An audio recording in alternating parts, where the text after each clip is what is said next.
Anger unmanaged will manage you. This is not a warning. That's a diagnosis. And if you're honest with yourself right now, you've already felt that diagnosis hit. I'm Ed Snyder. This is Control the Beast. And today we're going to talk about one emotion that has destroyed more relationships, ended more careers, broken more families, and wrecked more ministries than almost anything else. Not because it's evil, because it went unmanaged. Stay with me, because this is not just about anger. This is about who is in charge of your life. From the heart of Irving, Texas, this is Control the Beast podcast. Get ready to discover how faith and emotional intelligence collide to help you own your reactions and rewrite your story. Join your host, Pastor Ed Snyder, as he takes you beyond the surface, tackling anger, fear, and frustration with real, God-centered solutions. Each episode brings you practical strategies to master your emotions, strengthen your relationships, and live the abundant life you were created for. This is Control the Beast. Okay, so here's what unmanaged anger looks like in real life. And I want you to see yourself in at least one of these. Okay, here we go. The person who says things in an argument that they can never back up and then spends weeks trying to repair what 30 seconds destroyed. The leader who gets loud when challenged and wonders why their team stops bringing them real information. The parent who loses it over something small and watches their child's eyes go quiet in a way that stays with you. The pastor, the supervisor, the spouse who keeps saying, "That's just how I am," and keeps getting the same result. In every one of those situations, anger didn't just show up. It had been building. It has been fed. It's been ignored. And when nobody was managing it, it started managing everything else. Here it is. The beast doesn't ask for permission. If you're not leading it, it's leading you. Okay, I want to read you a scripture and I want you to hear this not as a Bible verse or a religious plateau, but as one of the most accurate psychological observations that has ever been written, and it actually comes from the Bible. Imagine that. Proverbs 16:32. He who is slow to anger is better than the mighty, and he who rules his spirit than he who takes a city. The king who takes a city needs an army. He needs a strategy. He needs weapons, soldiers, resources. But the man who rules his own spirit, he needs only one thing: the decision to be in charge of himself. God is not asking you to suppress your anger. He's asking you to govern it, to get it under control, to control the beast that's within you. There's a massive difference between suppression and governance. Suppression buries it alive. But when you manage it, when you get it under control, when you govern it, it directs it's direct with purpose. Ephesians chapter 4, verse 26, be angry and do not sin. This is not a contradiction. It's a command with guardrails. Anger itself is not the problem. Unmanaged anger is the problem. So that's where we've got to look at. When I say manage your anger, I don't mean smile when you want to scream. I don't mean pretend everything is fine when it isn't. I mean three things. Number one, recognize it before it owns you. Okay? Anger has physical signs that arrive before the explosion. Your chest tightens up, your jaw clenches, your breathing gets shallow, your voice starts rising. And if you learn to recognize those signals, you have a window of opportunity, a 4-second window to choose the next move before the beast chooses it for you. Okay? Number one, recognize it before it owns you. Number two, identify what actually driving it. Anger is almost always a secondary emotion. In fact, it is a secondary emotion. And if you don't get the primaries taken care of, depression, anxiety, fear, frustration, all of those, then it escalates into anger. Anger then escalates into rage. Rage then escalates to blind rage, and now you're in real trouble. So again, anger is always a secondary emotion. Underneath there is that something else, like I just mentioned. And if you only manage anger, you're not treating the symptom. In other words, you're just knocking the dandelion off the top of the ground. You got to go get the root. You have to identify that. If you're going to solve the problem, here's what you need to do. You need to ask yourself, what am I actually afraid of right now? What do I feel powerless over? These are very important questions that you need to be asking yourself, even right now while you're listening to this podcast. What do I feel disrespected about? The answer to those questions is where the real work needs to happen. So number two, identify what actually is driving it. Number three, choose your response instead of defaulting to your reaction. Okay? Reactions are automatic. Response is intentional. And we have to be intentional and strategic about managing our emotions. Reaction says that it's just who I am. Response says, this is who I'm choosing to be. Big difference. Every time you choose response over reaction, you take a little more of yourself back from the beast. Okay? Let's talk a little bit about the cost of unmanaged anger. Okay, I've been up close. In fact, for our new listeners that are joining us here in this podcast, some of you may not know me. I was this person. I was the fat kid. I was timid, very quiet, always getting picked on, bullied, beat up in school, which made me a very angry teenager. And then when you add all of the chemical changes that teenagers go through in adolescence, it compounded my problem, and I became a very angry adult. And so I've been here and I've done it. I got the t-shirt, the coffee mug, the ink pen, the wristband, and everything else. So I've lived this. And then I've also been up close for almost 30 years, especially serving as a law enforcement chaplain. And this unmanaged anger will cost you relationships. People don't stay close to someone that they have to manage themselves around. They stop bringing you the hard conversations. They stop being honest with you. They love you from a safe distance, and you wonder why you feel isolated. That's one of the costs, relationships. The second cost is your leadership.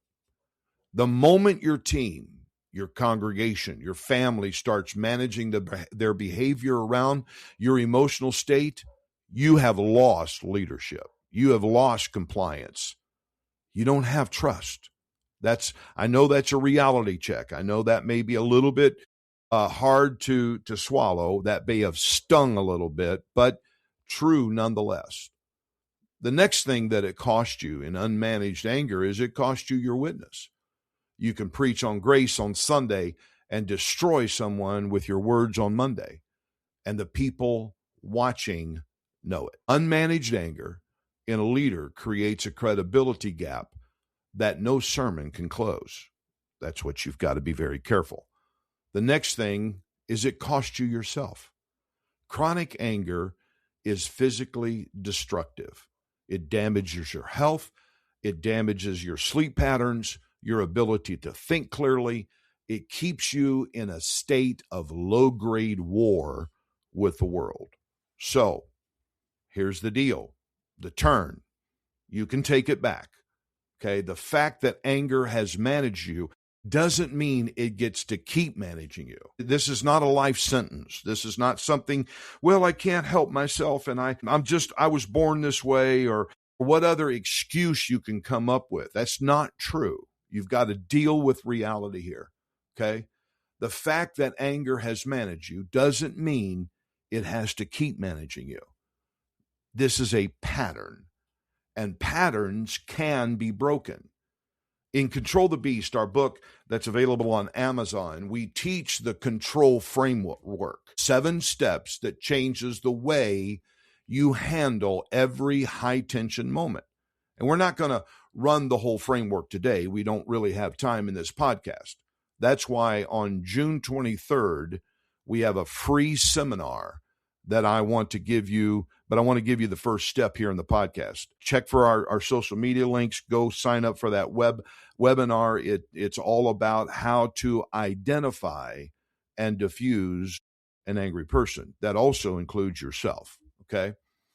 Now, here's a little step here is control. And this is what we're going to be talking about in our 7 steps in the webinar on June 23rd. C stands for control yourself.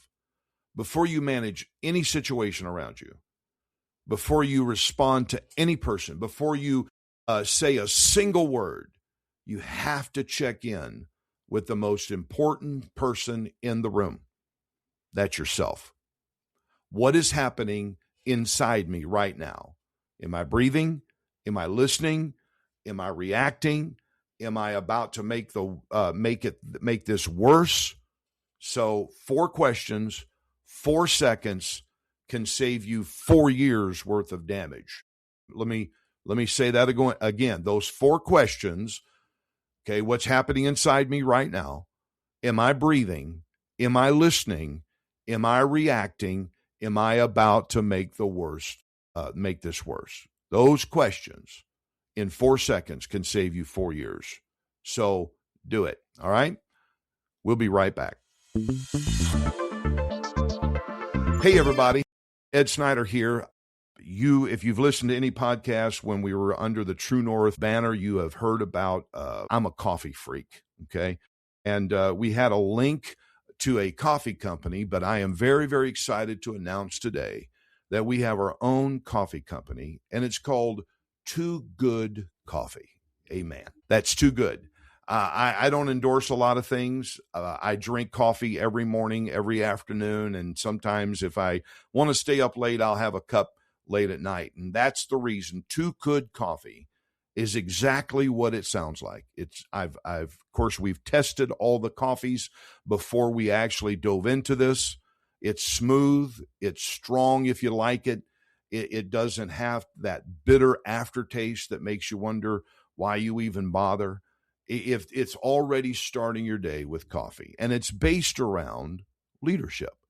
It's for people with a purpose and with a mission. So in our show notes, there's a code that you can go to. You can save 10% if you'll sign up for a little ebook that I'm giving away on how to get started in coffee. You can also, if you subscribe, you'll get 10% off of your subscription each month by subscribing. And you can always cancel anytime. We have teas, we have coffees. Go check it out at drink2good.com. Drink2good.com. All right, let's get back to the podcast.